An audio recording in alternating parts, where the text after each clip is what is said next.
Most of the people ఈ వీడియోని skip చేస్తారు. మీరు ఒకవేళ స్కిప్ చేయకపోతే ఎంతో ఉపయోగపడే కంటెంట్ని తెలుసుకుంటారు. నేను ఇప్పుడు చెప్పబోయే ఈ 3 మైండ్ సెట్స్ ఉండేవాళ్ళు ఒక అల్టిమేట్ పవర్గా ఉంటారు. 1. Samurai mind set. ఒక సమురాయ్ సాధారణంగా ఎక్కువగా మాట్లాడడు, ఎప్పుడు కిందకి చూడడు, ఎప్పుడు భయపడడు. ఎందుకంటే అతనికి తెలుసు అసలైన సమురాయ్ ఎలా ఉండాలో అని. అలాగే వాళ్ళ ఫోకస్, ఎయిమ్ ఆల్వేస్ స్ట్రాంగ్గా ఉంటాయి. 2. Warrior mind set.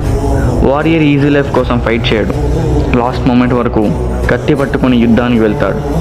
ఓటమిని అంత ఈజీగా ఇవ్వడు. వారియర్ ప్రతి క్షణాన్ని ఒక యుద్ధంలాగానే ఫీల్ అయ్యి ఆ యుద్ధాన్ని గెలుస్తాడు. 3. Monk mind set. ఒక మాంక్ అసలు కోపడాడు, ఎటువంటి సిచ్యువేషన్ అయినా కూల్గా హ్యాండిల్ చేస్తాడు. వీళ్ళ మెంటల్ స్ట్రెంత్ పీక్స్లో ఉంటుంది. తన ముందు ఎంత పెద్ద పోటుగాడు నిలబడినా సైలెన్స్తోనే బ్యాటిల్ని వాళ్ళ కంట్రోల్కి తీసుకుంటారు.